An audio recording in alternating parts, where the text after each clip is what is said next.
Bonjour et bienvenue dans Kaspersky Internet Security. Nous allons découvrir ensemble les fonctionnalités du contrôle parental de Kaspersky Internet Security. Une fois le logiciel démarré, 4 volets s'affichent. Cliquez sur celui intitulé « Contrôle parental ». La première chose à faire est de créer un mot de passe afin d'empêcher les autres utilisateurs de modifier les contrôles parentaux. Gardez-le précieusement. Vous en aurez besoin si vous décidez de modifier les paramètres plus tard. Une fois le mot de passe saisi, cliquez sur « Poursuivre ». Vous arrivez sur l'écran de zone d'action du mot de passe. C'est ici que vous pouvez déterminer ce que le mot de passe protège. Nous vous recommandons de cocher toutes les cases afin que seule la personne connaissant le mot de passe puisse apporter des modifications.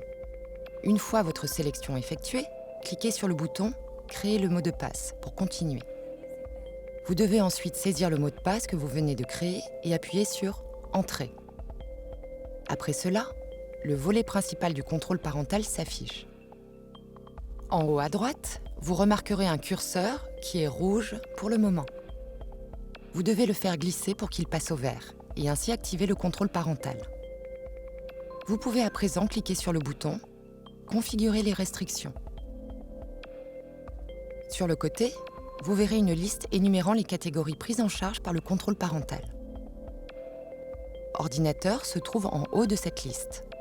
Cette catégorie permet de contrôler la durée et les horaires d'utilisation de l'ordinateur. Il est également possible d'instaurer des temps de repos pour l'ordinateur. Cliquez sur l'onglet « Programmes » vous donne la possibilité de bloquer certains programmes de l'ordinateur. Cet onglet vous permet également de choisir les jeux à bloquer selon le système de classification PEGI. L'onglet suivant est spécifiquement destiné à Internet. Vous y retrouvez la restriction d'horaire intégrée, mais pouvez en plus choisir d'activer la recherche sécurisée et de bloquer certains sites. Vous pouvez également bloquer l'accès à des sites spécifiques. L'onglet suivant concerne les communications. Il vous permet de déterminer à qui vos enfants peuvent parler en ligne. Vous pouvez les autoriser à parler avec tout le monde, hormis les personnes bloquées, ou autoriser les communications avec des personnes précises et bloquer toutes les autres. Le dernier onglet concerne le contrôle de contenu. Vous pouvez y contrôler l'envoi des données personnelles, comme les numéros de carte bancaire ou les adresses. Il est possible de bloquer les messages et les formulaires web contenant certains mots-clés. Maintenant que vous connaissez mieux cet écran, cliquez sur la flèche verte.